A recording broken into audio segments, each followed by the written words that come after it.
Hello और नमस्ते दोस्तों। 2026-27 के लिए 2026-2027 के लिए इंडिया बजट आज पेश किया गया। इस बजट के माध्यम से हमारी वित्त मिनिस्टर फाइनेंस मिनिस्टर मैडम जो है उन्होंने पूरा भारत का जो अगले साल का किस तरह से आयाम रहेगा उसके बारे में उन्होंने अपनी स्पीच के अंदर बहुत इंटरेस्टिंग बातें बताई और इंटरेस्टिंगली उसमें कुछ हिस्ट्री टूरिज्म कल्चर के साथ भी हमारे पास कुछ अपडेट्स मिलते हैं।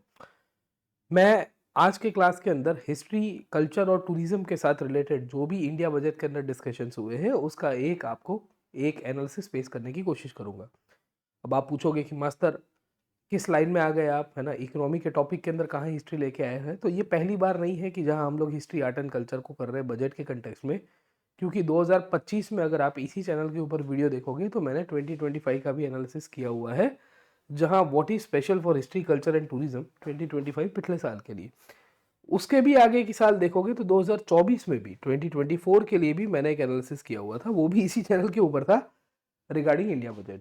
हमारे लिए इंपॉर्टेंट ये होती है कि बजट में जो भी डिस्कशंस की गई है, जो भी इंपॉर्टेंट बातें बोली गई है, उसमें से अगर बैकवर्ड लिंकेजेस से सवाल आता है तो we should be aware, we should know that कि हम उसको आंसर कर पाए। इंटेंशन हमारा यही है। हमें उस इकोनॉमी के कंटेक्स्ट में नहीं जाना है, पर हमें खाली उतना ये याद रखना है कि अगर इंडिया बजट के कंटेक्स्ट में if 10 historical places are mentioned तो we should be aware about that places, उसका कुछ ना कुछ हिस्ट्री कल्चर पास्ट हमें पता होना चाहिए। तो उसी का एनालिसिस करेंगे। पर वीडियो में आगे बढ़ने से पहले अगर आप यूपीएससी की तैयारी कर रहे हो तो आपके लिए एक बहुत बेहतरीन ऑफर है। ऑफर है अन अकेडमी का 3 डे फ्री ट्रायल। जी हाँ दोस्तों, ये 3 दिन का फ्री ट्रायल है जो आपको अन अकेडमी के ऊपर फ्री क्लासेस का एक्सेस देगा। जितने भी हमारे पेड कोर्सेस है, हमारी जितना भी मटेरियल पीडीएफ है, हमारी जितनी भी पेड टेस्ट सीरीज है जिसके थ्रू आप विलसी की तैयारी कर सकते हो, ये सब कुछ आपको एब्सोल्युटली फ्री है।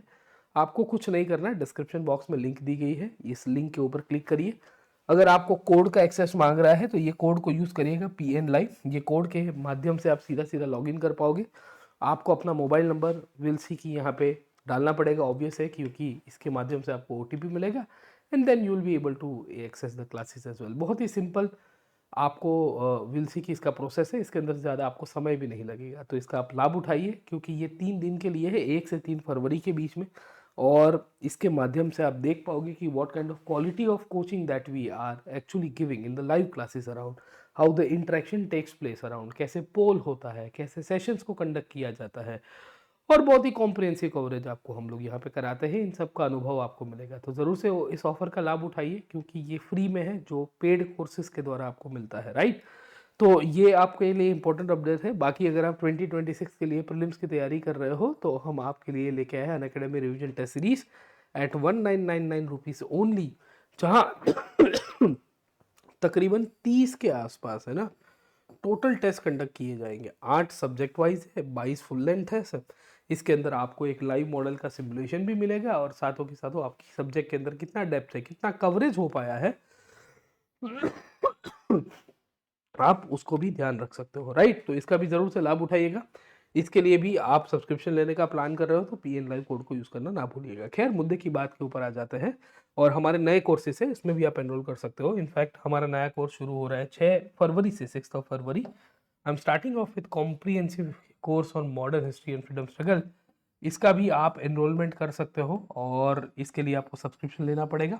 6 तारीख से शुरू हो रहा है। इसका अगर आपको प्रीवियस कोर्स अटेंड करना है, if you want to see what kind of teaching that I am involve into, तो आपको ये 3 डे फ्री ट्रायल के माध्यम से आप ले सकते हो। खैर, आगे चलते हैं और समझते हैं कि मैडम ने क्या कहा। देखो, इंडिया बजट के अंदर हमारी जो फाइनेंस मिनिस्टर की जो स्पीच थी उसमें अलग अलग डिपार्टमेंट को लेके, विभाग को लेके, जो भी अलग अलग पोर्टफोलियोज है उसको लेके उन्होंने स्पीच में बताया। उसमें एक पोर्टफोलियो में ये भी बताया, उन्होंने क्या बताया कि I propose to develop 15 archaeological sites. क्या बोला कि मैं 15 पुरातात्विक जो साइट्स है उनको मैं डेवलप करने का प्रस्ताव दे रही हूँ अंडर द बजट। अब कितना अलोकेशन है वो हमारे लिए इंपॉर्टेंट नहीं है। हमारे लिए इंपॉर्टेंट है कि कौन सी वो साइट्स है, which are the sites around, जिसके माध्यम से हम लोग को यूपीएससी क्वेश्चन पूछेगा। जहां उन्होंने स्पीच में ये 7-8 जगहों का मेंशन किया, जहां उन्होंने धौलावीरा के बारे में बताया, राखीगढ़ी के बारे में बताया, लोथल के बारे में बताया, आदिचनल्लूर, सारनाथ, हस्तिनापुर और लेह पैलेस। अब देखिए, यहाँ तो आप देखोगे तो 3 3 और 3 6 और एक 7 आपको प्लेसेस देखने को मिलेगी। बाकी की 8 प्लेसेस कहाँ हैं, तो इसका जो डिटेल्ड लिस्ट है वो तो अभी तक आया नहीं है, वो जब आएगा तो उसके ऊपर हम लोग चर्चा करेंगे। पर आपको उतना तो क्लैरिटी हो जाना चाहिए कि ये 6-7 इंपॉर्टेंट प्लेसेस है, उनके कंटेक्ट में आपको उसकी बैकवर्ड लिंकेजेस क्लियर हो जानी चाहिए, right.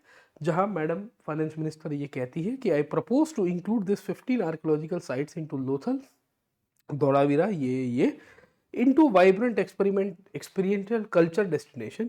Excavated landscapes will be open to public through curated walkways. Immersive storytelling skills and technologies will be introduced to help conservation lab and interpretation centers and guides and so on. So मतलब tourism को promote करने के लिए बातें हो रही है। अब ऑलरेडी आप देखोगे टूरिज्म और कल्चर के लिए बहुत सारी पिछले योजनाओं के अंदर या पिछले बजट में स्कीम्स चल रही थी। जैसे एक थी प्रसाद करके एक स्कीम थी जो स्पेसिफिक टूरिस्ट सेंटर आपको देखने को मिलता है, या स्वदेश दर्शन करके एक स्कीम देखने को मिल जाती है। This are all the schemes basically जो अर्बन डेवलपमेंट इंफ्रास्ट्रक्चर और टूरिस्ट सेंटर्स के लिए खास थी। एक थी हृदय करके स्कीम, HRIDAY, है ना। अब उनके कंटेक्स्ट में ये कोई स्कीम के तहत नहीं अभी बोला गया है, पर बोला गया है कि इसके लिए अलग से हम लोग फंडिंग देंगे। हमारे लिए इम्पोर्टेंट पार्ट क्या है, हमारे लिए इम्पोर्टेंट पार्ट ये है कि यहाँ से अगर आपको सवाल पूछा जाएगा तो यही पूछा जाएगा कि इन साइट्स के बारे में थोड़ा बता दीजिए, 3-3, 4-4 पॉइंट्स, है ना। तो हम क्या करेंगे, ये जितने भी प्लेसेस है उसकी बैकवर्ड लिंकेजेस आइडेंटिफाई कर देंगे, है ना। बैकवर्ड लिंकेजेस का मतलब क्या है कि जैसे है से फॉर एग्जांपल लोथल सर, ठीक है। So the very first sight that the finance minister talked about is Lothal.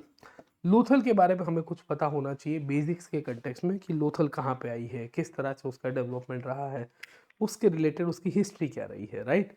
तो लोथल के बारे में क्या याद रखेंगे लोथल की खासियत ये है कि ये हड़प्पन साइट है, इंडस वैली सिविलाइजेशन की साइट है, आप सबको पता ही है।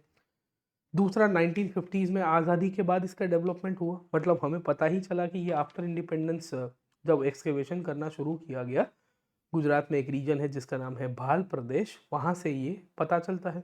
ऐसा राव करके एक आर्कियोलॉजिस्ट थे, ऐसा राव बेसिकली ये गाँव के अंदर जब ट्रैवल कर रहे थे मल्टीपल प्लेसेस में हड़प्पन साइट्स को डिस्कवर करने के लिए, तब उन्होंने कुछ कुछ उसके फीचर्स आइडेंटिफाई किए। फिर उसके ऊपर जब फर्दर एक्सकेवेशन हुआ तो पता चला कि यहाँ तो बहुत बड़ा डॉकयार्ड है। ये डॉकयार्ड मूलतः से आपको पता होगा कि व्यापार करने के लिए यूज होता था, क्योंकि वो बंदरगाह था एक तरह से, है ना। तो it was a riverine connected और riverine sea connected dockyard which was built by the Harappans के द्वारा बिल्टअप किया गया था। लोथल जो गुजरात में आपको साइट देखने को मिलती है, it is located over here sir, ठीक है। अगर आप यहाँ पे देख पा रहे हो, it is located in gulf of Khambhat. कहाँ पे लोकेटेड है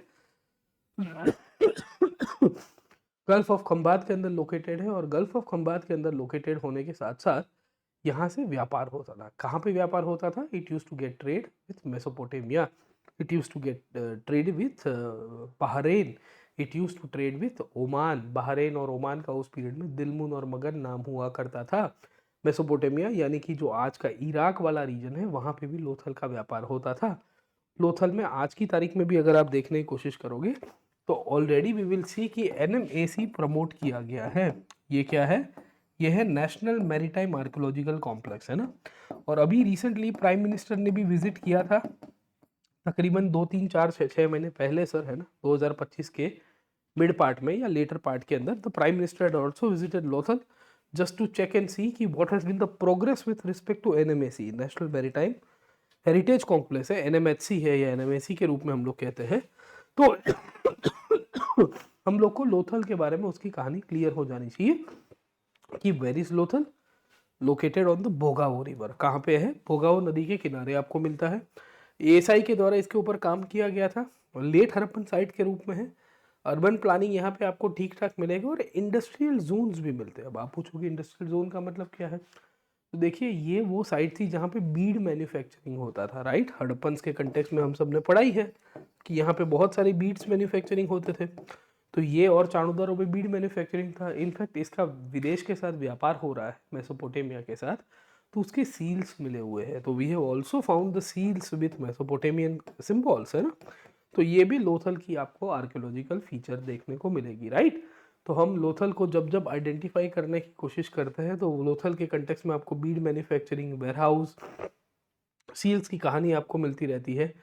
इंटरेस्टिंगली लोथल के अंदर आपको एक बड़ी इंटरेस्टिंग स्टोरी देखने को मिल जाती है, जहाँ उसका जो सिटाडेल है वो एक अलग से नहीं बना है। अब देखिए सिटाडेल क्या था, तो हड़प्पा के ज़्यादातर शहरों को 2 पार्ट में डिवाइड किया जाता था, upper town and lower town, right और रॉन्ग सर, ठीक है। लोथल की केस में आपको वैसा नहीं मिलता है। लोथल की खासियत ये है कि वहाँ पे जो सिटाडेल कॉम्प्लेक्स था वो उसके साथ ही इन्वॉल्व करके, इंक्लूड करके आर्कियोलॉजी का जो स्ट्रक्चर है उसी के साथ ही बना दिया गया था सर, ठीक है। लोथल के अंदर ही मैंने बताया कि पर्शियन गल्फ के सील्स भी मिले हुए हैं, मल्टीपल बरियल्स भी मिले हैं, मैन और वुमेन के, हमको यहाँ से भी देखने को मिल जाता है।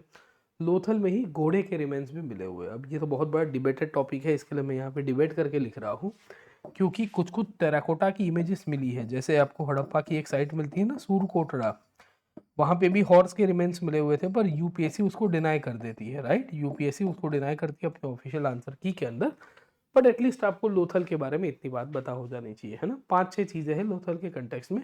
वहाँ पे आपको मल्टी बरियल भी है, मतलब मैन और वुमेन दोनों का साथ में बरियल मिला है विथ ग्रेव गुड्स।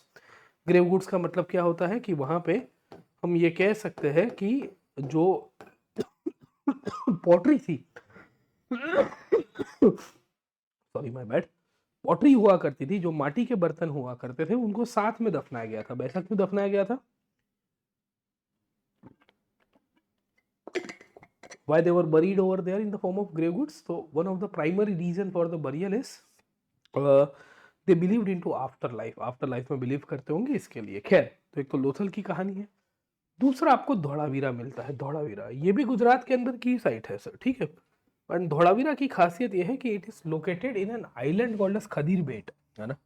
अब आप पूछोगे कि तो सर ये तो सर रन ऑफ कच्छ के अंदर है, ये तो रन ऑफ कच्छ का जो विस्तार आ गया है, आप कहाँ पे आइलैंड आ गया सर, ठीक है। तो देखिए पहले यहाँ पे जो पानी है वो अंदर की तरफ आता था, है ना। जैसे लोथल के अंदर भी ऐसा ही है। आज लोथल देखोगे it is not a port any more, but I am talking about 4,000 years back, है ना, 4,500 ईयर्स बैक। लोथल, धौलावीरा, ये सब की सब 2000 बीसी के आसपास की साइट्स है। तो 2000 बीसी और उसके बाद और 2000 साल इकट्ठे कर दो, 2000 बीसी 0 प्लस 2000 मतलब 4000 ईयर्स के आसपास पुरानी साइट्स है ये। तो वहाँ पे ये खदीरबेट करके टापू है, वहाँ पे इसका डेवलपमेंट हुआ। पहली बात हमको क्लियर हो जानी चाहिए। धौलावीरा की खासियत ये है कि ये जो शहर है वो 3 पार्ट में डिवाइडेड है। अब आप पूछोगे 3 पार्ट की कहानी किस तरह से चलती है सर, ठीक है। तो नॉर्मली हड़प्पा के शहर 2 पार्ट में डिवाइडेड थे। यहाँ अपर टाउन भी था, यहाँ मिडिल टाउन भी था, और लोअर टाउन भी आपको मिलता रहेगा। इसकी भी डिस्कवरी 1960s में होती है। जेपी जोशी बेसिकली आर्कियोलॉजी के साथ जुड़े हुए थे, एएसआई के साथ। और धौलावीरा की खासियत ये है कि it is also UNESCO world heritage site, right. तो हम लोग को क्लैरिटी हो जानी चाहिए कि धौलावीरा की बैकवर्ड लिंकेजेस से सवाल आएगा तो यहाँ से आने की शक्यता है। In fact Dholavira is known for the water management. अब आप पूछोगे क्यों वाटर मैनेजमेंट? तो देखिए धौलावीरा के कंटेक्स्ट में ये चीज़ तो क्लियर है कि भाई वहाँ पे एक बहुत ही एरिड रीजन में ये आज की तारीख में आई हुई है, मतलब बारिश अभी भी नहीं होती है कच्छ में। उस पीरियड में भी एक बहुत बड़ा डिबेट का विषय था कि भाई इनके पास पानी था कि नहीं था, और पानी था तो कैसे मैनेज करते थे। तो इन्होंने ना स्टेप वेल्स बनाई थी, जिसे हम लोग कहते हैं वाव या बावड़ी के रूप में हम लोग आज की तारीख में कहेंगे, राइट। तो धौलावीरा की एक खासियत आपको इस तरह से देखने को मिल जाती है कि in Dholavira we will find step wells. बहुत बड़ी मात्रा में आपको स्टेप वेल्स का यूज होते हुए देखने को मिलेगा। तो पहली चीज आपको धौलावीरा के अंदर स्टेप वेल मिलती है। दूसरा, धौलावीरा के कंटेक्स्ट में अगर आप देखने की कोशिश करोगे तो उन्होंने रिजर्वायर्स भी बनाए हैं, है ना, बड़े बड़े पानी के जलाशय भी बनाए हैं सर, ठीक है। तो खासियत ये भी है कि इनके द्वारा वाटर मैनेजमेंट की बहुत ही अच्छी उम्दी स्कीम्स हम लोग लिख सकते हैं धौलावीरा के कंटेक्स्ट में सर, ठीक है। तो हमें आपको यूपीएससी के द्वारा एक बार सवाल भी पूछा गया था कि इनमें से कौन सी साइट के अंदर हड़प्पा की जो साइट है वो वाटर हार्वेस्टिंग के लिए जाना गया है। ये 2021 में आया था। उसमें धौलावीरा, कालीबंगन, राखीगढ़ी और रोपड़ था। तो बेसिकली ये इसका राइट आंसर जो आता है वो धौलावीरा। क्योंकि यहाँ पे रहने वाले जो हड़प्पन्स थे, मूल हड़प्पीय प्रकार के जो लोग थे, इन्होंने पानी का जलाशय के हिसाब से उपयोग बहुत अच्छी तरह से किया था। In fact Dholavira was also crafting station as well. आप पूछोगे क्राफ्टिंग स्टेशन कैसे है, कि यहाँ पे शेल वर्किंग होता था। यहाँ पे आप देखोगे स्टोन की लिजार्ड मिली हुई है, सीटेड मेल फिगर आपको पत्थर का बना हुआ मिलेगा सर, ठीक है। एक खासियत ये भी है कि यहाँ पे आपको एक इंडस्क्रिप्ट मिली हुई है। इंडस्क्रिप्ट समझ में आता है सर, ठीक है। तो धौलावीरा के अंदर की आपको एक खासियत ये है कि यहाँ पे एक बड़ा सा साइन बोर्ड मिल चुका है। आपको ऑलरेडी एक बार सवाल आ चुका था कि इंडस लिपि का सबसे बड़ा साइन बोर्ड कौन सी साइड से मिला हुआ है। तो वो धोलावीरा से मिला है। हम लोग को क्लैरिटी हो जानी चाहिए कि नेक्स्ट टाइम भी आपको यूपीएससी के कंटेक्स्ट में प्रीलिम्स में से इस तरह के फैक्चुअल सवाल आ सकते हैं कि धोलावीरा का इंपॉर्टेंस बताइए सर, ठीक है। तो ये 4-5 चीजें हैं आपको क्लियर हो जानी चाहिए। और धोलावीरा 3 पार्ट्स के अंदर डिवाइड है। सामान्यतः जो शहर थे वो 2 पार्ट्स में रहते थे, ठीक है। तो ये धोलावीरा की कहानी आपको मिल जाएगी। धोलावीरा के बाद नेक्स्ट टॉपिक के ऊपर चलते हैं, वो है बजट के अंदर मेंशन किया गया था राखीगढ़ी। राखीगढ़ी कहाँ पे आया है? राखीगढ़ी हिसार के अंदर आया है। हिसार कहाँ पे आया है? हरियाणा के अंदर सर, ठीक है। तो Rakhigarhi is a site which is located in the Hisar district of Haryana. आपको यहाँ पे देखने को मिलेगा। पहली चीज आपको क्लियर हो जानी चाहिए, ये शहर को आज की तारीख में कहते हैं वन ऑफ द लार्जेस्ट। पहले ऐसी इसके अंदर मतलब ऐसी एक्सपेक्टेशन थी कि ये 300 एकड़ से भी ज़्यादा विस्तार में फैला हुआ है। मतलब it might surpass Mohenjodaro and other sites of Indus civilisation. अभी 100 एकड़ से ज़्यादा या 100 हेक्टर से ज़्यादा विस्तार के अंदर इसमें एक्सकेवेशन हो चुका है। टोटल 350 हेक्टर से ज़्यादा विस्तार के अंदर धौलावीरा के ऊपर या राखीगढ़ी के अंदर हम लोग कह सकते हैं कि जो ह्यूमन सेटलमेंट्स थे वो बने हुए करते थे, राइट। धौलावीरा की एक और खासियत आपको ये भी मिलती है कि धौलावीरा वो शहर के रूप में आपको मिलता है, सॉरी, राखीगढ़ी की एक और खासियत आपको ये मिलती है कि राखीगढ़ी वो शहर के रूप में हमें मिलेगी जो प्रोमिनेंटली तीनों फेज में डेवलप रहा था। अर्ली हड़प्पन, मैच्योर हड़प्पन और लेट हड़प्पन सर, है ना। तो अर्ली, मैच्योर और लेट तीनों फेज के अंदर हमें राखीगढ़ी के अंदर आर्कियोलॉजिकल डेवलपमेंट होते हुए देखने को मिलेगा। मतलब बहुत लंबे समय तक लोग यहाँ पे सेटल हुआ करते थे। राखीगढ़ी की एक खासियत ये भी है कि Rakhigarhi was located on the banks of the erstwhile Saraswati river sir, ठीक है। तो बहुत लोगों का इतिहास में ये मानना है कि ये जो सरस्वती नदी जो लुप्त हो गई है, शायद उसी के ही बैंक के ऊपर, है ना, राखीगढ़ी का जो है वो सेटलमेंट रहा होगा, है ना। तो ये भी हम लोग के लिए इम्पोर्टेंट है। राखीगढ़ी को हम नेक्रोपोलिस भी कहते हैं। अब आप पूछोगे what do mean by necropolis, तो देखिए नेक्रोपोलिस का मतलब होता है एक बड़ा सा सिटी जहाँ बड़ी लार्ज मात्रा में आपको बरियल अवेलेबिलिटी मिलती है। तो राखीगढ़ी एक ऐसी साइट है जहाँ आपको ह्यूज बरियल्स आपको मिलते हैं ह्यूज नंबर्स के अंदर सर, ठीक है। तो बेसिकली उसको इसके लिए नेक्रोपोलिस के रूप में भी कंसिडर किया गया है ना। तो ये 5-6 चीज़ें आपको राखीगढ़ी की क्लैरिटी हो जानी चाहिए कि क्या किस तरह से है। और सूरज भान साहब और लेटर पीरियड में अमरिंदर नाथ ने भी इसके ऊपर काम किया था सर, ठीक है। तो आपको इनके कंटेक्स्ट में ये 4-5 चीज़ें क्लियर हो जानी चाहिए। इंटरेस्टिंगली 3 साइटें हड़प्पा से पूछी, मतलब मैडम ने बताई अपनी स्पीच के अंदर। जो चौथी साइट बताई उसको देख के अच्छे लोगों को के मतलब है ना सवाल उठने शुरू हो गए कि ये कौन सी साइट आई। साइट का नाम था आदि चनल्लूर, है ना। आदि चनल्लूर ये तमिलनाडु के अंदर आई हुई साइट है। और खासियत यह है कि आदि चनल्लूर वो साइट के रूप में मिलती है जो मेगालिथिक पीरियड से बिलोंग करती है, ठीक है। So Adichanallur as a site belongs to megalithic period. Megalithic period अब तकरीबन तकरीबन 1500 से लेके 1000 बीसी तक का आपको डेवलप होते हुए पीरियड देखने को मिलेगा। दक्षिण भारत के अंदर ज़्यादा साइटें हुआ करती थी, तमिलनाडु से लेके कर्नाटक और बाकी सारे रीजन्स में, all the way up till Nagpur as well. Nagpur के पास एक साइट है जुनापनी। मैडम ने कहा है कि हम आदि चनल्लूर का डेवलपमेंट कराएंगे। किसका? आदि चनल्लूर का। तो हम लोग को क्लियर हो जाना चाहिए, हमारे लिए इंपॉर्टेंट पार्ट है सर, ठीक है। इसकी डिस्कवरी 1876 में हुई थी। कहाँ पे आया है? तमीर बरनी रिवर के किनारे आया हुआ, फैक्ट याद रखेगा। एक जर्मन आर्कियोलॉजिस्ट थे जिसका नाम था जेगोर, और बाद में एक ब्रिटिश अधिकारी है अलेक्जेंडर रीड। अलेक्जेंडर रीड की कहानी अगर आपको याद होगी तो 2 साल पहले भी प्रीलिम्स के अंदर उनके ऊपर से सवाल आ गया है कि ये कौन थे। तो ये आर्कियोलॉजिस्ट हुआ करते थे। इन्होंने इस साइट के ऊपर काम किया और मेगालिथिक साइट के रूप में इसकी डिस्कवरी की। इसमें अर्न बरियल्स आए हुए हैं। ये आयरन एज के प्रोजेक्ट को दर्शाता है। हम सबको पता है भारतीय इतिहास के अंदर लोहा जो है, आयरन जो है, वो कैसे प्रोग्रेसिव वे के अंदर निकल के आया। तो हड़प्पन्स के पास लोहे के एविडेंसेस नहीं थे 2600 से 1800 बीसी के बाद। उसके बाद भी आप देखोगे तो वैदिक पीरियड आया 1500 से लेके तकरीबन तकरीबन 600 बीसी। अर्ली वैदिक और लेटर वैदिक इकट्ठा करोगे ये तो भी, वहाँ पे भी हमको लोहे के एविडेंसेस कंपेरेटिवली कम मिलते हैं। लेटर वैदिक में 600 बीसी के आसपास we do get evidences of iron, but very rare instances sir, ठीक है।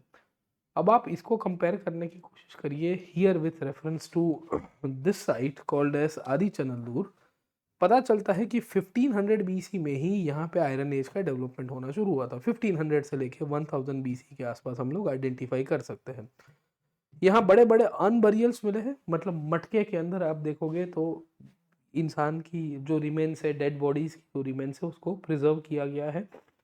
यहाँ पे आपको स्टोन के साथ साथ मतलब आयरन की टूल्स मिली हुई है, स्पेड्स मिले हैं, चाकू मिले हैं, डैगर्स मिले हैं, very different forms of objects have also been found sir, ठीक है। और खासियत आपको ये भी है कि इसके अंदर ब्रॉन्ज के आर्टिफैक्ट्स भी आपको मिलते हैं और ठीक ठाक आपको एंटिक्विटी का कलेक्शन भी मिलेगा, राइट। तो प्राचीन भारत के अंदर, खास करके दक्षिण भारत के केस में, अगर आप देखोगे तो आदि चंदनूर एक ऐसी साइट है जो मेटलर्जी के डेवलपमेंट को भी दर्शाती है ना। It also showcases the development of metallurgy in ancient India. हम इसको इस तरह से भी आइडेंटिफाई कर सकते हैं, राइट। तो आदि चंदनूर के बारे में हमें ये 4-5 चीजें क्लियर हो जानी चाहिए कि कैसे डेवलपमेंट रहा। इंटरेस्टिंगली आदि चंदनूर में 2 साल पहले, मतलब अगस्त 2023 में, 2.5 साल पहले, हमारी फाइनेंस मिनिस्टर सीतारामन मैडम ने यहाँ पे एक म्यूजियम के लिए भी फाउंडेशन स्टोन ले किया था। She had already laid the foundation stone for a museum as well. तो दैट शोज अराउंड कि आदि चंदनूर कितनी पुरानी साइट है। तकरीबन 3000 से लेके 3500 साल, क्योंकि 2000 साल जीरो से इस साल वाले और वहां से 1500 साल पीछे चले जाओ तो भी आपको मिलेगा, राइट। इंटरेस्टिंगली ये आदि चंदनूर के नज़दीक में ही आपको केलाड़ी जैसी साइटें भी देखने को मिल जाएगी। मतलब तमिलनाडु में जो संगम एज की जो साइट्स है वो भी आपको मिलती है, पर वो थोड़ी बाद में निकल के आई थी, राइट। तो आदि चंदनूर वॉज मेंशन, मेगालिथिक साइट है, याद रखेगा, आपको पूछा जाएगा, राइट। नेक्स्ट साइट आपकी मेंशन की गई है सारनाथ। अब आप सबको पता है सारनाथ की क्या इंपॉर्टेंस है सर, ठीक है। वाराणसी में है, वाराणसी के साथ ही अब तो सटा हुआ है, राइट। और यहाँ पे स्तूप आया हुआ था, उसको कहते थे धामेक स्तूपा। ये बुधा के समय का स्तूप है, टेंटेटिवली बुधा और उनके बाद वाले पीरियड का। और मौर्यस और गुप्तास के समय पे उसको और आगे एक्सपांड किया गया। वहाँ पे उसी कॉम्प्लेक्स के अंदर बुद्ध ने पहला अपना सरमन दिया था, उसको कहते थे धर्म चक्र प्रवर्तना, है ना। तो Sarnath is a very important site for our history and also for the UPSC point of view as well. वहाँ पे धार्मिक स्तूप आया हुआ है। ये स्तूप की खासियत ये है कि अशोक के समय पे और उसके बाद गुप्ता पीरियड में इसको और आगे एक्सपांड किया गया, मतलब उसको और बड़ा बनाया जाता है, राइट। सारनाथ को ईसी पटना भी कहते हैं, ऋषि पटना भी कहते हैं। Why it is called as Isi Patna and Rishi Patna, तो उसके पीछे का कारण कि यहाँ पे एक डियर पार्क आया हुआ करता था, मतलब हिरणों का एक पूरा वो पार्क था, उसको मृगदव के रूप में भी कहा गया है। और बुद्ध का सबसे पहला सरमन भी यहाँ था। तो बुद्ध का जब पहला सरमन था तो हिरण यानी कि deers were listening to them sir, ठीक है।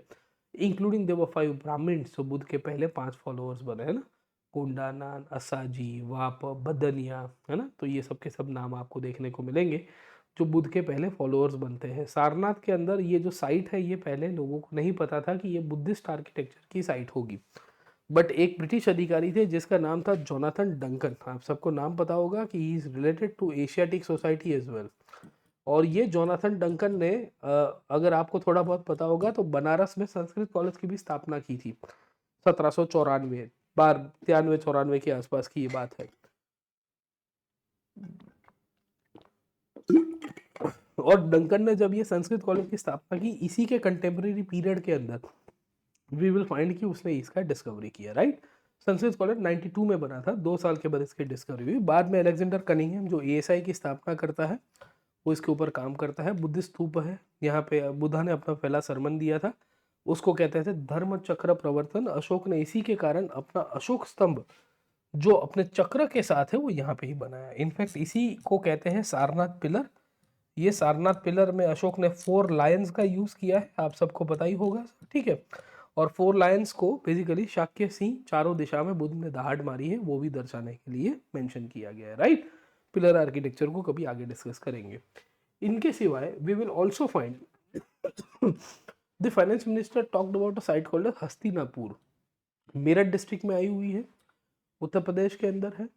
अब हस्तिनापुर आप सबको पता होगा कि कुरुओं की राजधानी हुआ करती थी, राइट, है ना।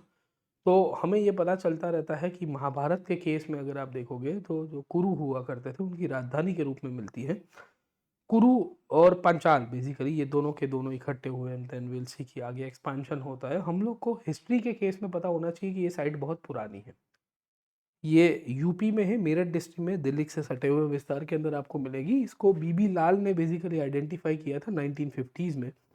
वी विल फाइंड कि इसको जैन ट्रेडिशन में भी बोला गया है। जैनिज्म में हस्तिनापुर की इंपॉर्टेंस ये है कि ऋषभनाथ जो पहले तीर्थंकर हुआ करते थे, राइट, वो यहाँ पे वी विल सी कि जो थे वो रहा करते थे और महावीर भी यहाँ पे विजिट किए हुए हैं। तो आपको कभी कभी वो प्लेसेस एसोसिएटेड के ऊपर से सवाल आता है कि this place is associated with whom of the following, है ना। तो आपको पूछा जाएगा यूपीएससी के द्वारा। अब आप पूछोगे कि आपने कहाँ से लिया, तो भाई मैंने स्टैंडर्ड सोर्सेज से ये लिया हुआ है, पर आपको क्लैरिटी हो जानी चाहिए, राइट। दूसरी कहानी, यहाँ पे एनबीपीडब्ल्यू और पीजीडब्ल्यू पॉटरी के भी एविडेंसेस हैं। पीजीडब्ल्यू इसको कहते हैं पेंटेड ग्रे वेयर की पॉटरी, आप सबको पता ही होगा। ये वो पॉटरी है जो अर्ली वैदिक पीरियड में निकल के आई। NBPW is northern black polish ware which is not 100% found in North India. Neither it is always black and polished, but still Hastinapur के अंदर उसके एविडेंसेस आपको मिल के आए हैं, याद रखेगा। We will also find कि even in the post Mauryan period, यानी कि मौर्य पीरियड के बाद, कब है, सेकेंड सेंचुरी बीसी से लेके थर्ड सेंचुरी सी तक, वहाँ पे आपको रेड वेयर पॉटरी मिली हुई है अलग अलग डिजाइन के साथ, आयरन के ऑब्जेक्ट्स मिले हुए हैं। बट ऑब्वियस है कि पोस्ट मॉडर्न पीरियड में भी ये साइट इनहेबिटेबल थी। यहाँ पे टेराकोटा के बुल के आपको टॉर्सो मिला हुआ है, यानी कि एक बुल हुआ करता था, खेती वेती में यूज करेंगे सर, ठीक है। ये आपको बोधिसत्व मैत्रेय के बारे में हमें कॉइन्स मिले हुए हैं सर, ठीक है ना। सो वी विल फाइंड कि टेराकोटा टॉर्सो की कहानी है, हम्प्ड बुल है, या बोधिसत्व मैत्रेय की कॉइन्स और या उनकी भी इमेजेस मिली हुई, और यहाँ के स्थानिक राजाओं के भी कॉइन्स मिले हुए हैं सर, ठीक है। So there is a terracotta torso Bodhisattva Maitreya. Maitreya आप सबको पता होगा, इनको कहते हैं फ्यूचर बुद्धा। फ्यूचर बुद्धा क्यों कहते हैं? क्योंकि ऐसा मानते हैं कि ये वो बुद्धा है जो भविष्य में आएंगे और लोगों का जो दुख दर्द पीड़ा है वो दूर करेंगे सर, ठीक है। तो in future he will come down to earth and then he will basically solve the problems of the peoples around sir, ठीक है। हस्तिनापुर में मथुरा के राजाओं और योधेहों के कॉइन्स भी मिले हुए हैं, including imitation of the coins of Kushan king Vasudev. Kushan जब इनिशियली आए पोस्ट मॉडर्न पीरियड में, तो आप सबको पता होगा कि उनका नाम था वीमा कड़फिस, काजू कड़फिस, कनिष्क, वशिष्क, हुविष्क। आखिर में वासुदेव नाम आ गया था। वासुदेव नाम क्यों आया था? क्योंकि धीरे धीरे करके ये वैष्णविज्म की तरफ आ गए थे। तो हस्तिनापुर में कुषाणों के जो कॉइन्स थे उसका इमिटेशन मिला, मतलब उनका कॉपी किया हुआ मिला है। ये दर्शाता है कि Hastinapur might be having some kind of Kushana influence as well, है ना। तो डायरेक्टली इनडायरेक्टली आपको पूछा जा सकता है कि कौन सी साइट से क्या क्या चीज़ें मिली है। आगे देखते हैं इसके ऊपर क्या काम होगा। इसके सिवाय एक साइट है लेह पैलेस, जो लद्दाख के अंदर आई हुई है सर, ठीक है। लेह लद्दाख के रूप में हम पहचानते हैं इसको। लचेन पलकार पैलेस के रूप में कहते हैं और नमग्याल राजाओं के द्वारा बना था सर, ठीक है। तो ये बुद्धिस्ट डायनेस्टी जो लेह में एग्जिस्ट किया करती थी उनके द्वारा ये पैलेस बना है। इसको भी प्राइम मिनिस्टर, फाइनेंस मिनिस्टर ने कहा है कि हम डेवलप कराएंगे, उसको आगे लेके जाएंगे, राइट। ओके, तो हम लोग को क्लैरिटी हो जानी चाहिए। इंटरेस्टिंगली ये नमग्याल डायनेस्टी का रेसिडेंस था। इसको टिबेटो हिमालयन आर्किटेक्चर के साथ जोड़ते हैं, याद रखिएगा। It is called Tibetan Himalayan architecture. मतलब इनके पैलेस में आपको टिबेटियन आर्किटेक्चर का प्रभाव बहुत मिल जाएगा, क्योंकि बुद्धिस्ट है, ऊपर विल सी की टिबेट का भी प्रभाव आपको मिलता है। लद्दाखी बुद्धिस्ट कल्चर को भी दर्शाता है। और इंटरेस्टिंगली यहाँ पे लेह में ही एक और जगह है पटोला पैलेस, उसके जैसा ही आपको मिलता है। इसके अंदर एक म्यूजियम भी है जहाँ पे थांग का पेंटिंग्स आपको बहुत पॉपुलरली मिलेंगे। Thangka are the Buddhist paintings that are found in Leh, that are found in Manipur, Sikkim, that are found in Arunachal, है ना। तो जहाँ जहाँ आपको टिबेटियन स्टाइल ऑफ पेंटिंग्स मिल जाता है उसको थांग का कहते हैं। ये ले पैलेस के अंदर से भी मिलेगा। ले एक वाइब्रेंट टूरिस्ट एक्टिविटी सेंटर के रूप में निकल के आया है, तो शायद उसके लिए भी ये आर्कियोलॉजिकल साइट। और ये 16 सेंचुरी का है, हाँ। ये 1553 में शुरू किया गया था, 1600 में ख़त्म हुआ था। मतलब ऑलमोस्ट 16वीं शताब्दी पूरी लगी थी, 50 साल लगे थे इसको कंप्लीट करने के लिए। टुक 50 years at that time around, right. By the way, ले में एक बहुत फेमस बुद्धिस्ट मोनेस्ट्री भी आई हुई है। मेरे को बताना कि ये कौन सी मोनेस्ट्री है कमेंट सेक्शन के अंदर। इतने मेन प्लेसेस थे जो हमारी फाइनेंस मिनिस्टर मैडम ने अपनी उसके अंदर स्पीच के अंदर बताए थे। आपको इनके बारे में इतना तो पता ही होना चाहिए, जो अभी स्लाइड्स के माध्यम से मैं आपको समझा रहा हूँ, इसके बाहर भी आपको पता होना चाहिए। इट्स नॉट नेसेसरी कि आपको इतनी ही है। इनफैक्ट अभी ये 7 प्लेसेस अभी दिख रही है उनकी स्पीच में। जब फुल लिस्ट एक्टिव हो जाएगा, मतलब once the details will come out कि बाकी की 7-8 जगह कौन सी है, तो I will make another video on it, है ना। आपको इसकी डिटेल यहाँ पे इसकी लिंक मिल जाएगी डिस्क्रिप्शन बॉक्स में। ये फाइल को डाउनलोड करना ना भूलिएगा, है ना। आपको रिवीजन के लिए भी काम में आएगा। और अगर आप यूपीएससी की तैयारी कर रहे हो तो मैं फिर से इनवाइट करना चाहूँगा कि आप हमारे 3 डे फ्री ट्रायल में आइए। बहुत बेहतरीन ऑफर होगी, क्योंकि आपको लाइव क्लासेस एक्सेस करने मिलेंगे। अभी मेरा आर्ट एंड कल्चर का कोर्स चल रहा है और इसके बाद तुरंत ही हम लोग मॉडर्न हिस्ट्री के ऊपर भी जा रहे हैं, राइट, 6 फरवरी से। और सब्सक्रिप्शन या आपको कोई भी कोड मांगा जा रहा है तो PN लाइव कोड को यूज़ करना ना भूलिएगा। ये आपको बेहतरीन विलसी की डिस्काउंट्स भी देगा। इस क्लास की PDF आपको डिस्क्रिप्शन बॉक्स के अंदर मिलेगी। I will see you in one more interesting session. Thank you very much. Let's crack it.